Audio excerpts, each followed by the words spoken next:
La trágica muerte de sus padres iba a cambiar por completo el discurrir de su vida.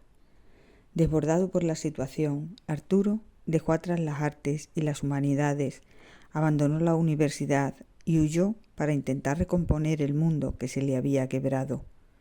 Recibió una herencia millonaria y su esquema vital se desmoronó por completo.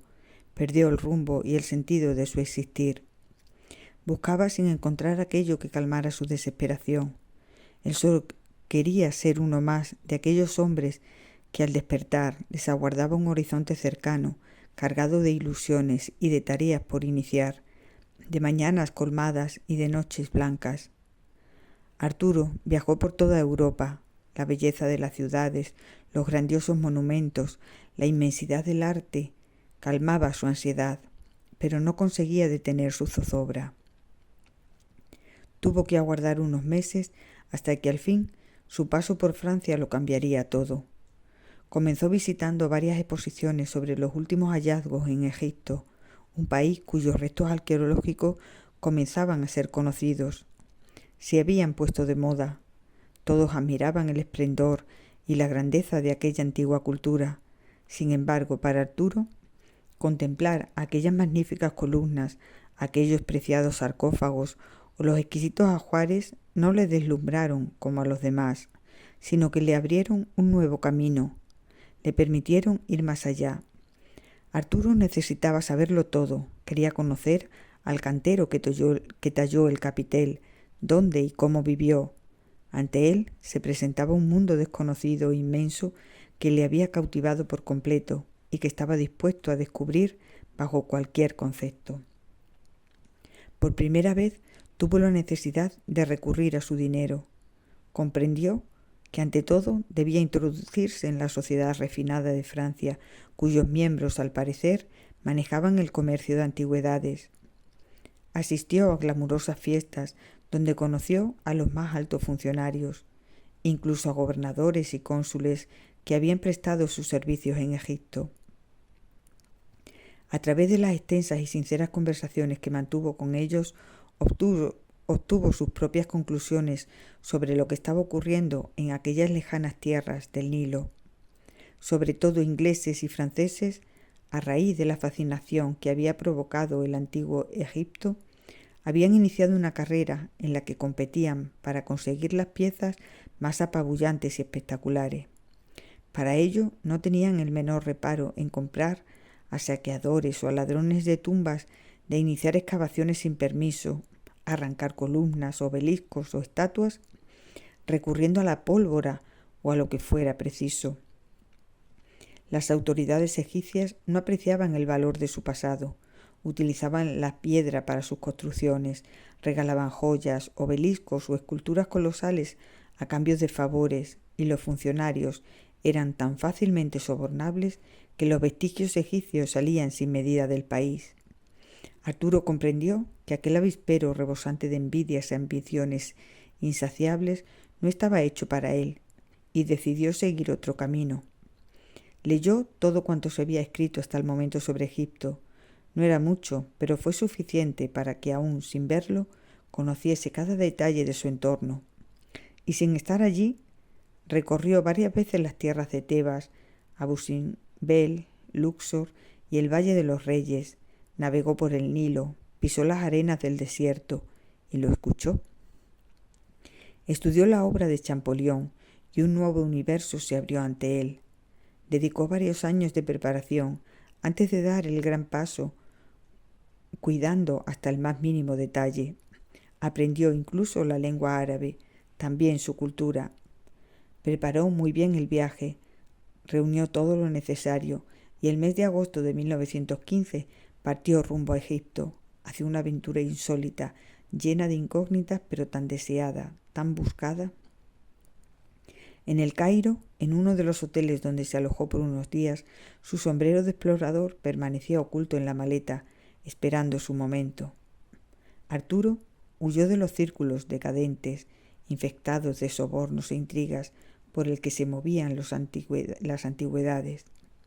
El joven dio a entender que, como otros muchos, lo habían llevado hasta allí exclusivamente ciertos problemas de salud.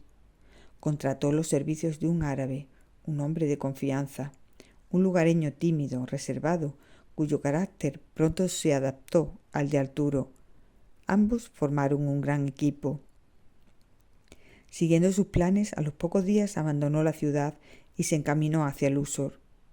Ninguno de los escritos sobre Egipto que había manejado habían conseguido transmitirle, ni siquiera aproximarse a la sensación que le provocó navegar por el Nilo, sereno e inacabable, bordeado por el tránsito de aquellos hombres que aprovechaban su riqueza como lo hicieron tiempo atrás. Incluso el pleno desierto le hacía sentirse especial.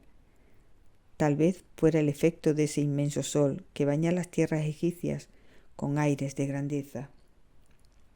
Visitó Luxor, Abu Simbel, y la majestuosidad de aquellas construcciones no tenían parangón. Resultaba imposible que alguien lo contemplase sin conmoverse. Se sintió pequeño a su lado, un diminuto ser ahogado ante tanta belleza. Por el camino fueron muchos los ladrones de tumbas y vendedores de antigüedades que conoció. Su aspecto de extranjero acomodado los atraía. Aquellos que le ofrecieron sus mercancías le brindaron la oportunidad de tocar, de oler por primera vez los restos de ese pasado que buscaba, el de las pequeñas cosas, aquellas que un día pertenecieron a personas con una historia que contar. Le costó desenrollar el papiro en el que se detallaba una oración fúnebre. La frescura de sus colores lo cautivó. Aun así, no compró ni un solo objeto. Sin más demora, subió al lomo de un pequeño asno. Se dirigió hacia el Valle de los Reyes, dispuesto a cumplir su objetivo, su sueño, hacia el lugar donde encontraría el culmen de una vida. Le acompañaba Malik, convertido ya en todo un fiel servidor. Llegaron a un pueblo cercano, donde contrató al más exitoso y renombrado ladrón de tumbas. Malik le advirtió de sus antecedentes, de sus escasos escrúpulos, pero su olfato y experiencia eran justo lo que Arturo buscaba. En el sueldo se incluía el pago por cederles alojamiento en su propia casa, una modesta vivienda de adobe que compartía con su familia. Era pequeña y había que aprovechar el espacio. La primera noche, un extraño olor a muerto lo llevó a descubrir, junto a su camastro, oculto bajo unas esterillas, el botín de su último hallazgo. Varias momias apiladas compartían techo con él. Al amanecer, antes de partir, abrió una de sus maletas. Le aguardaba su preciado Salakov. Entonces sí, había llegado el momento. Centraron los trabajos en los alrededores del Valle de los Reyes. Cavaban en el lugar preciso que Ahmed les indicaba. Tan solo se detenían durante las horas de más calor. Un día tras otro, sin éxito alguno, la desesperación comenzó a hacer mella en el explorador. En 3 meses solo habían topado con una extensa tumba saqueada completamente. Arturo no sabía muy bien qué pensar. La suerte había abandonado a Ahmed, o era demasiado astuto y estaba aprovechando las circunstancias. Después de varios meses de dura búsqueda, al anochecer, cuando estaban a punto de concluir la jornada, Ahmed llamó su atención. Al fin había encontrado algo. Nos acercamos mientras despejaban la zona de arena. Sin duda era la entrada de una tumba. Lleno de satisfacción, nos mostró el sello de la puerta. Indicaba que la tumba estaba intacta. No podían esperar al día siguiente. La impaciencia les desbordaba. Encendieron varias lámparas y el espectáculo comenzó. Derribaron la puerta. Había un estrecho pasillo. Al fondo, a la derecha, debía estar la cámara principal. Ahmed y Malik sabían lo importante que era aquel instante para Arturo. Por ello, alzaron las lámparas desde la puerta, sin acceder al interior, para que solo Arturo disfrutase de ese gran momento.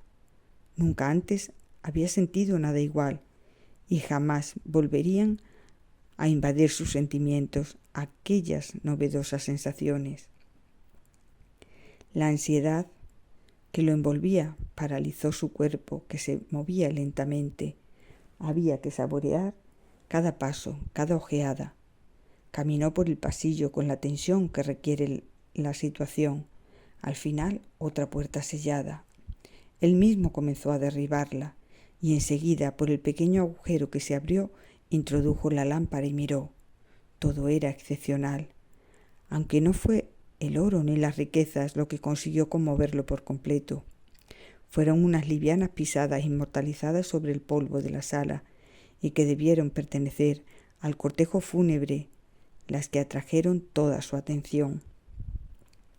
Tras ellos, nadie más había estado allí, en aquel lugar mágico que aún conservaba el olor a vida y que lo impregnaron de aquella fascinante esencia de la historia, hasta tal punto que no le hubiera extrañado ver aparecer ese cortejo presidido por los sacerdotes con su túnica de lino.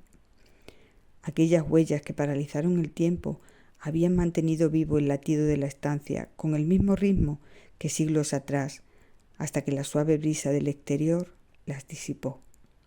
Los acordes del silencio en la sala acortaron la distancia de los siglos transcurridos, convirtiéndolos por un instante en segundos para él. Atronado aún por el hechizo, comenzó a desentrañar cada detalle. Las paredes estaban decoradas con pinturas de colores intensos que parecían recién aplicados. El sarcófago estaba intacto. No era de frío alabastro ni de grandioso granito rojo. Era de una cálida y cercana madera perfectamente barnizada y con incrustaciones de lapislázuli. Arturo temía que al tocarlo se deshiciera, pero soportó con entereza el roce abrumador del tiempo presente que lo envolvía. Junto a él, los vasos canopos contenían las vísceras del difunto. Con mucho esfuerzo, Arturo quitó la tapa del sarcófago. Quería observar muy de cerca a la momia. Su pecho aún se adornaba con una hermosa guirnalda de flores secas, y entre las vendas asomaban decenas de escarabeos dorados, pequeños centinelas de su intimidad. Aquel cuerpo momificado, sin expresión alguna, escasamente le habló sobre su vida. La respuesta la hallaría observando el entorno. Cientos de eusepti rodeaban al difunto, diminutas figurillas de servidores que acompañaban al difunto en su otra vida. Una suntuosa silla de tijeras, un robusto carro de caza, una caja repleta de joyas, varias dagas de oro y hermosos papiros, muchos de los cuales Arturo pudo leer. Curiosamente contenían leyes signadas con el sello del mismísimo Ramsés II, y junto al suyo otro sello de un tal Onegep. Posiblemente aquel alto funcionario era el personaje que yacía ante Arturo, alguien con influencia y poder en la corte del más grande de los faraones. Arturo permaneció allí horas y horas, recreándose con su exquisito descubrimiento. De pronto recordó que Ahmed y Malik esperaban fuera. Salió a buscarlos y enseguida supieron leer su expresión. Al entrar en la cámara, ambos quedaron maravillados, sobre todo al contemplar las joyas. Pero allí mismo, ante las riquezas que les aguardaban, Arturo les confesó algo que aún no sabían. Nada de lo que allí había era para ellos. Todo sería perfectamente catalogado, como venían haciendo los investigadores alemanes, para que así quedase constancia de dónde y cómo habían aparecido cada objeto, teniendo en cuenta los posibles futuros estudios. Todo lo que contenía aquella tumba sería depositado en el recientemente creado Museo del Cairo, con el fin de que los restos del antiguo Egipto permanecieran en su país, algo que hasta entonces ningún aventurero hacía y que sorprendió y enfadó considerablemente a Malik y a Ahmed, incapaces de entender esta decisión. Malik mostró su decepción porque aún era un simple y obediente sirviente. Sabía muy bien cómo era el mundo de los hallazgos y antigüedades. Ahmed llegó incluso a enfurecerse. Él formaba parte de ese gran circo y no estaba dispuesto a perderse lo que consideraba suyo. Por primera vez desde que llegó a Egipto, Arturo sintió miedo. Ahmed hablaba muy en serio. No tenía nada que perder. De noche, en pleno desierto, le hubiera resultado fácil deshacerse de él. Por ello Arturo reaccionó con rapidez y les aseguró que sus dos colaboradores que les darían la parte que le correspondía en dinero, tal cantidad que su futuro estaría asegurado. Aquella propuesta pareció convencerles. Recibió un dinero fácil, sin tener que arriesgar en el complicado mercado de antigüedades robadas, les cautivó. No obstante, empujados por su instinto, en más de una ocasión, Arturo se vio obligado a hacerles devolver pequeños objetos que intentaban ocultar entre sus ropas.